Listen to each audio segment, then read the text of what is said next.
স্বাগতম।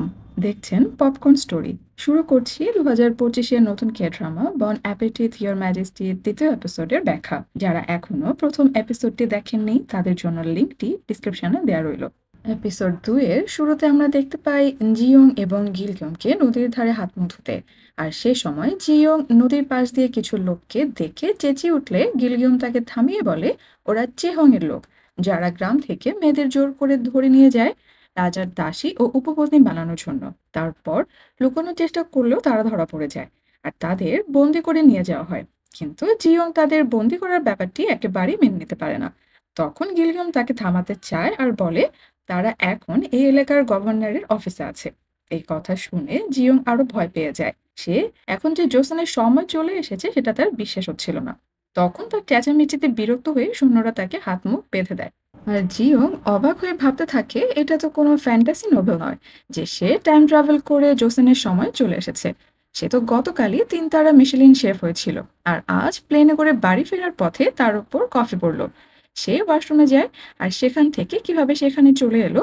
আর হয়তো ইহন সত্যি রাজা। পরের দৃশ্যে দেখি বন্দি করে আনা সকল মেয়েদের একসাথে জড়ো করে সেখান থেকে রাজার দাসী ও উপপত্নী বানানোর জন্য বাছাই করা হচ্ছিল। জিউন তার বয়স 27 বললে সে বাছাই থেকে বাদ পড়ে যায়। তখন গিলকেমও তার বয়স বাড়িয়ে বলে দাসী বা উপপত্নী হবার হাত থেকে বাঁচতে। অন্যদিকে ইহন তার সেনাদের নিয়ে জিয়ং এবং গিলগমকে খুঁজতে খুঁজতে নদীর ধারে এসে জিয়ং এর চুলের ব্যান্ড দেখে বুঝতে পারে তাকে গিয়ঙ্গি গভর্নর অফিসে ধরে নিয়ে যাওয়া হয়েছে। তখন সেও গভর্নর অফিসের দিকে রওনা দেয়। পরের দৃশ্যে জিয়ংদের গভর্নরের অফিসে রান্নার কাজ করতে বলা হয়। তখন জিয়ং পুরোনো দিনের রান্নার সকল সরঞ্জাম দেখে অবাক হয়। এরপর সে সকলকে নিজের মতো করে রান্না করতে দেখে তাদের প্রশ্ন করে তারা কাদের জন্য রান্না করছে, কিন্তু কেউ সেটা বলতে পারে না। তারা জানতে পারে এখানে আগের সকল কর্মচারীরা পালিয়ে গিয়েছে। তখন গভর্নর অফিসার একজন বলে প্রাসাদের রাজসভার বড় কোনো ব্যক্তি আসবে, তাই রান্নার কাজ চলছে। তখন জিওং অতিথিদের বয়স আর তাদের কোন ধরনের খাবার পছন্দ জানতে চাইলে লোকটি তা বলতে পারে না। তখন জিওং বলে রান্না ইচ্ছে মতো বানালেই হলো না, খাবার সবসময় মন থেকে বানাতে হয়। তখন গভর্নরের ছেলে হং অন উক আসে আর জিওং তখন বলে এখানে যারা আছে তারা নতুন, তারা রান্নার ব্যাপারে কিছুই বলতে পারছে না। রান্নার উপকরণও তেমন একটা নেই। এখন যদি অতিথিদের সামনে সঠিক খাবার দিতে না পারি তখন কি হবে? আপনি নিশ্চয়ই সে ব্যাপারটি চান না। তখন হনক উত্তরে বলে তুমি ঠিক বলেছ। এখন আমি যদি তোমাকে অতিথিদের সম্পর্কে জানাই তাহলে কি তুমি তাদের জন্য সঠিক খাবার সময় মতো তৈরি করতে পারবে? আর জিয়ং বলে খাবার ভালো লাগার বিষয়টি সম্পূর্ণ অতিথিদের, কিন্তু আমি জানি তাদের আমার খাবার ভালো লাগবে। আরো বলে রান্নার উপকরণ অল্প থাকলেও অতিথিদের কি ধরনের খাবার পছন্দ সেটি জানলে আর মন থেকে বানালে ভালো খাবার বানানো সম্ভব। তখন হন উন উক বলে আর যদি তুমি অতিথিদের খুশি করতে না পারো তাহলে তোমাকে শাস্তি দেওয়া হবে। এই কথা শুনে জিয়ং অবাক হয় আর বলে তাহলে তারও একটি শর্ত রয়েছে, যদি সে অতিথিদের খুশি করতে পারে তাহলে তাকে সহ বাকি বন্দীদের মুক্তি দিতে হবে। এতে হং উন ওক রাজি হয় আর জিয়ংকে আড়ালে ডেকে বলে আজকের অতিথি হলো রাজ সচিব ইম সং জে ও তার বাবা। রাজ সচিব ইম সং জে কিনা রাজার ছোটবেলার বন্ধু আর সে রাজার সৎ বোনের হাজবেন্ড। তারা রাজার উপপত্নী খোঁজার নাম করে অনেক পরিবারকে ধ্বংস করেছে। আর তারা ইচ্ছে করে খাবারের সমস্যা বের করে অনেককে শাস্তিও দিয়েছে। আরো বলে আজ তাকে 4 জনের জন্য খাবার তৈরি করতে হবে। এই শুনে জিয়ং বিরক্ত হয়ে বলে এবার তাদের সে বোঝাবে যে খাবার নিয়ে এমন করার পরিণতি কি হয়। এই বলে সে রান্নার কাজে নেমে পড়ে। রান্নার উপকরণ দেখে জিয়ং ভাবে সে আজ প্রধান ডিশ স্টেক করবে। তখন সবাই কাজে লেগে পড়ে। মাংস কাটতে যেয়ে শক্ত দেখে জিয়ং ভাবনায় পড়ে যায়। তখন তার মনে পড়ে যায় কিভাবে সে রান্না করলে মাংস খেতে নরম হবে। তারপর সে তার কাজে লেগে পড়ে। পরের দৃশ্যে দেখি কাং মৌজু তার কোর্ট লেডির কাছে জানতে চায় রাজ সচিব ইম ও তার বাবা কি গভর্নরের বাড়ি পৌঁছে গেছে। সে বলে আমি দেখতে চাই গিয়ঙ্গি গভর্নরের নাতনিকে যখন রাজ সচিব ইম উপপত্নী বানানোর নাম করে ধরে আনবে তখন তার কেমন লাগবে। পরের দৃশ্যে দেখি জিয়ং মাংস রান্নার প্রস্তুতি শুরু করে। থার্মোমিটারের অভাবে জিয়ং নিজের হাত দিয়ে পানির তাপমাত্রা দেখতে গেলে গিলগিয়ম ঘাবড়ে যায়, কিন্তু জিয়ং বলে তার কিছু হবে না, সে এর আগেও এমনটা করেছে। তারপর দেখি রাজ সচিব ইম ও তার বাবা গিয়ঙ্গি গভর্নরের বাড়ি পৌঁছে যায় আর তারা রাজার উপপত্নী বাছাইয়ের কাজে লেগে পড়ে। কিন্তু রাজ সচিব ইমের কাউকে পছন্দ হয় না। তখন সে বলে সে শুনেছে এই গ্রামে নাকি অনেক সুন্দর একজন মেয়ে আছে। এতে হংউনু সে কে জানতে চাইলে রাজ সচিব ইম তার মেয়ের কথা বলে। অন্যদিকে জিয়ং এর রান্না শেষ হলে সবাই তার রান্নার অনেক প্রশংসা করে। সে তখন বলে সে একটি বিশেষ টেকনিক খাটিয়ে রান্না করেছে, যার নাম সুভিদে। এরপর রাজ সচিব ইম ও তার বাবা খেতে বসে। তখন গিয়ংগি গভর্নর হং কিয়ং তাল রাজার ব্যাপারে জানতে চাইলে রাজ সচিব ইম বলে রাজার কনিষ্ঠ উপপত্নীকে সরানোর জন্য গিয়ংদাল যে আর্জি করেছে তাতে রাজার মন ক্ষুণ্ণ হচ্ছে। তখন গিয়ংগি গভর্নর বলে এর জন্য কি তাহলে রাজ সচিব ইম গিয়ংগিতে এসেছে। এরপর তাদের সামনে খাবার পরিবেশন করা হয়। প্লেটে মাত্র কয়েক টুকরো মাংস দেখে রাজ সচিব রেগে বলে তারা এ ধরনের খাবার খাবে না। আর তখন রাজ সচিব গভর্নরকে কথা শোনাতে শুরু করে। তখন জিয়ং সহ বাকিদের এই রান্নার জন্য ডেকে আনা হয়। আর হংনক বলে আজ সভার অতিথিদের সামনে কেবল কয়েক টুকরো মাংস কেন দেওয়া হয়েছে, আর এটা কিভাবে রাজকীয় খাবার হয়। জিয়ং বলে তারা খাবারটি না খেয়ে কিভাবে রায় দিচ্ছে। সে আরো বলে এই খাবারের মধ্যে প্রকৃতির অনেক স্বাদ লুকিয়ে আছে। এই কথায় রাজ সচিব ইম পাত্তা না দিয়ে হংনকের মেয়েকে ধরে এনে বলে তাকে রাজার উপপত্নী বানানো হবে। এদিকে তার নাতনির এই অবস্থা দেখে কিয়ংকি গভর্নর অনেক রেগে ওঠে। রাজ সচিব ইম বলে যদি খাবার তাদের ভালো লাগে তাহলে তারা গভর্নরের নাতনিকে না নিয়ে এখান থেকে চলে যাবে, কিন্তু যদি খাবার পছন্দ না হয় তাহলে তারা তাকে সাথে করে নিয়ে প্রাসাদে যাবে, আর সেই সাথে এই রাঁধুনিকেও উপযুক্ত শাস্তি দেবে। এই শুনে জিয়ং ভয় পেলেও সে জানতো তাদের রান্না অবশ্যই ভালো লাগবে। এদিকে রাজ সচিব ইম ও তার বাবা খাবার মুখে দিয়ে হা হয়ে যায়। তাদের খাবার অনেক ভালো লাগে। আর জিয়ং তখন মনে মনে ভাবে সে চিংড়ি, মাশরুম ও শুকনো মাছ ব্যবহার করে যে এমএসজি বানিয়েছে তা মুখে দেবার সাথে সাথে খাবারটি তাদের অবশ্যই ভালো লাগবে। তখন রাজ সচিব ইম খাবার থামিয়ে বলে এ তো মাংসের খুবই সাধারণ একটি খাবার। তখন গভর্নর নিজে খাবারটি টেস্ট করে আর বুঝতে পারে রাজ সচিব ইচ্ছে করে মিথ্যে বলছে। তখন সে রেগে বলে তোমরা ইচ্ছে করে খাবারটি খারাপ বুঝছো যেন তোমরা আমার নাতনিকে নিয়ে যেতে পারো। এই বলে সে তার তলোয়ার বের করে আর রাজ সচিবকে মারতে যায়। কিন্তু তখন গভর্নরের ছেলে তাকে এসে থামায় আর সিপাহীদের জিয়ংকে শাস্তি দেবার নির্দেশ দেয়। এতে করে জিয়ং ভীষণ ভয় পেয়ে যায়। আর ঠিক সে সময় রাজা ইহন সেখানে চলে আসে। জিয়ং এর কাছে যেয়ে বলে দেখি তোমার কথা কতটা সত্যি, আমি নিজে তোমার খাবার টেস্ট করব। জিয়ং হঠাৎ এখানে ইহনকে দেখে বেশ অবাক হয়। পরের দৃশ্যে রাজা ইহন খাবারটি আগে জিয়ংকে টেস্ট করতে বলে। তখন জিয়ং এর মনে পড়ে যে রাজা ইহন খাবার খেতে অনেক পছন্দ করে। তার রান্নার সঠিক ফিডব্যাক একমাত্র রাজাই দিতে পারবে। ইহন খাবারটি মুখে দেবার সাথে সাথে আমরা তার প্রতিক্রিয়া দেখতে পাই। দেখি তার লোম দাঁড়িয়ে গেছে খাবারটি মুখে নিয়ে। আর সে অবাক হয়ে জিয়ংকে প্রশ্ন করে সে কি করে এই মশলাটি বানালো। এদিকে ইহন যে সব মশলার ব্যাপারটি বুঝতে পেরেছে তা দেখে জিয়ং খুশি হয়।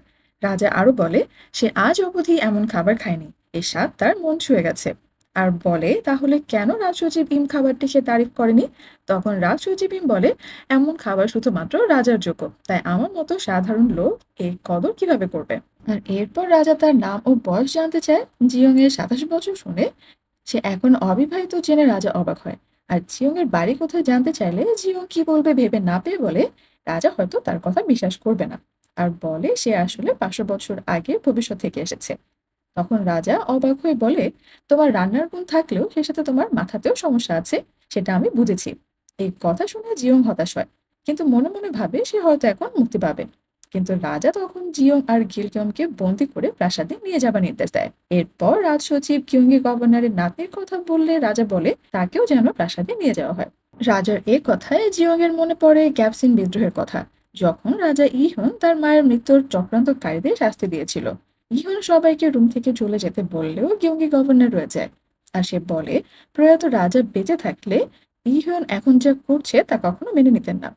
প্রজারাও রাজার কারণে কষ্ট রয়েছে, আর আপনি কিনা আপনার জন্য এভাবে উপপত্নী খুঁজে বেড়াচ্ছেন। মন্ত্রীদের জীবন কি আপনার কাছে কিছুই না। এই কথা শুনে ইহন রেগে যায়। গিয়ংগি গভর্নর আরো বলে আপনি রাজ্যের উন্নতি তখনই করতে পারবেন যখন আপনার কুচক্রী উপপত্নী আর বিশ্বাসঘাতক কর্মচারীটা ত্যাগ করবেন। তখন ইহন তার তলোয়ার বের করে বলে তুমি এখন বুঝবে নিজের পরিবারকে বাঁচাতে না পারলে কেমন লাগে। আর মনে মনে বলে তোমার কারণে আমি আমার মাকে হারিয়েছি, আমি তোমাকে অবশ্যই এর শাস্তি দেব।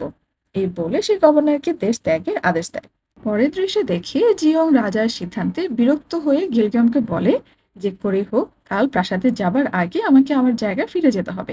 জিয়ং কোথায় যেতে চায় গিলগাম তা জানতে চাইলে সে তার ভবিষ্যৎ থেকে আসার কথা বলে।